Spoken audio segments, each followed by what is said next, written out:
Imam Syafi'i adalah seorang mufti besar Sunni Islam dan pendiri mazhab Syafi'i. Dikarenakan Imam Syafi'i sangat pintar, gelar ulama pun diberikan kepada Imam Syafi'i. Bahkan juga di saat umurnya mencapai 15 tahun, keilmuan Imam Syafi'i setara dengan seorang mufti. Tidak sedikit kata mutiara Imam Syafi'i yang memberi motivasi banyak umat muslim. Berikut adalah kata-kata mutiara Imam Syafi'i. Cukuplah ilmu menjadi sebuah keutamaan saat orang yang tak memiliki mengaku-ngaku memilikinya dan merasa senang jika dipanggil dengan gelar ilmuwan. Cukuplah kebodohan menjadi aib saat orang yang bodoh merasa terbebas darinya dan marah jika digelari dengannya. Jika kamu tidak tahan terhadap penatnya belajar, maka kamu akan menanggung bahayanya kebodohan. Ilmu itu seperti air. Jika ia tidak bergerak, maka ia akan menjadi keruh lalu membusuk. Aku mampu berhujah dengan 10 orang berilmu, tapi aku akan kalah pada satu orang yang jahil, bodoh, karena ia tidak tahu akan landasan ilmu. Andaikan aku ditakdirkan mampu menyuapkan ilmu kepadamu, pasti kusuapi engkau dengan ilmu. Besarnya rasa takut itu sesuai dengan kapasitas ilmunya. Betapa aku senang jika semua ilmu yang aku ketahui dimengerti oleh semua orang. Maka dengannya aku mendapat pahala, meskipun mereka tidak memujiku. Ilmu itu bukan yang dihafal, tetapi yang memberi manfaat. Siapa yang menghendaki kehidupan dunia, maka harus disertai dengan ilmu. Dan siapa yang menghendaki kehidupan akhirat, juga harus dengan ilmu. Orang yang berilmu dan beradab, tidak akan diam di kampung halaman. Tinggalkan negerimu, merantaulah ke negeri orang.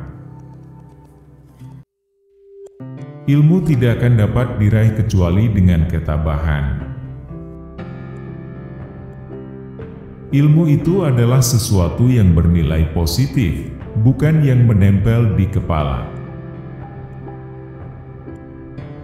Tujuan dari sebuah ilmu itu adalah untuk mengamalkannya, maka ilmu yang hakiki adalah ilmu yang terefleksikan dalam kehidupannya, bukan ilmu yang hanya bertengger di kepala.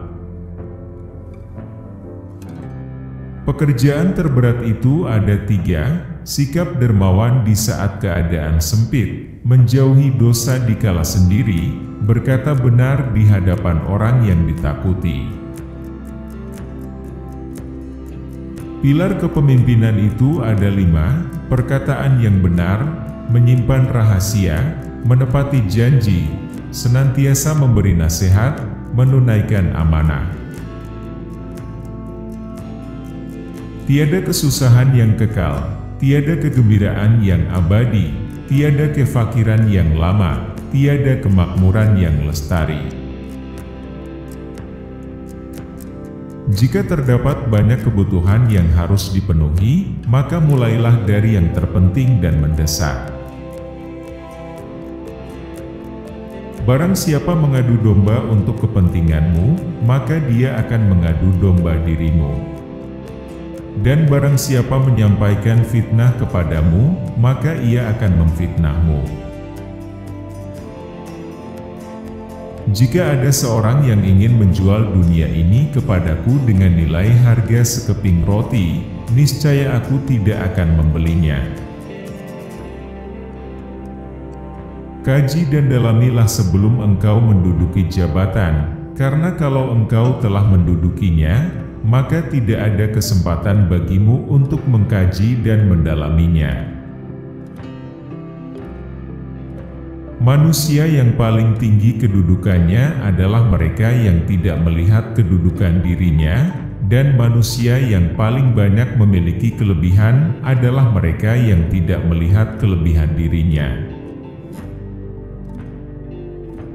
Sebagaimana Tuhanmu telah mencukupkan rezekimu di hari kemarin, maka jangan khawatirkan rezekimu untuk esok hari.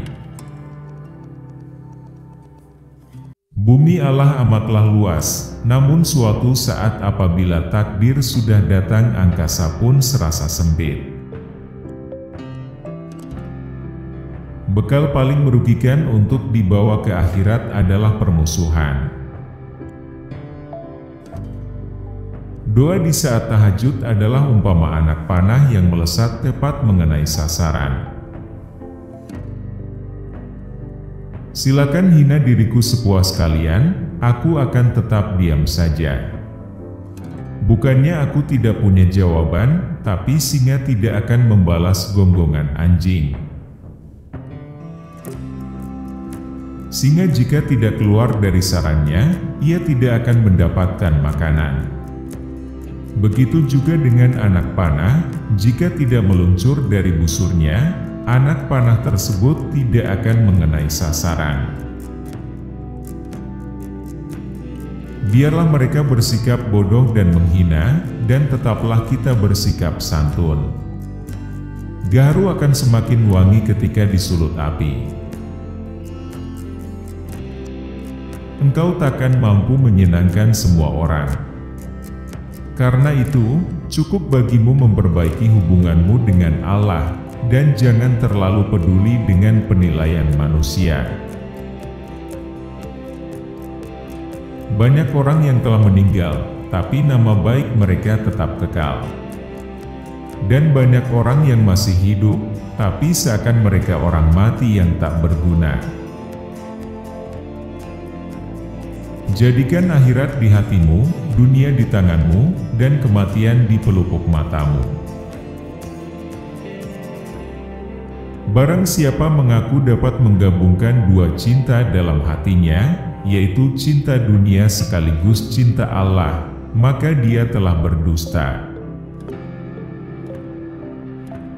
Kekenyangan dapat memberatkan badan, mengeraskan hati, mengusir kecerdasan, mengundang tidur dan melemahkan semangat ibadah. Jagalah lidahmu wahai manusia, jangan sampai ia mematukmu karena ia adalah ular. Maka, berpikirlah sebelum menentukan suatu ketetapan, atur strategi sebelum menyerang, dan musyawarahkan terlebih dahulu sebelum melangkah maju ke depan.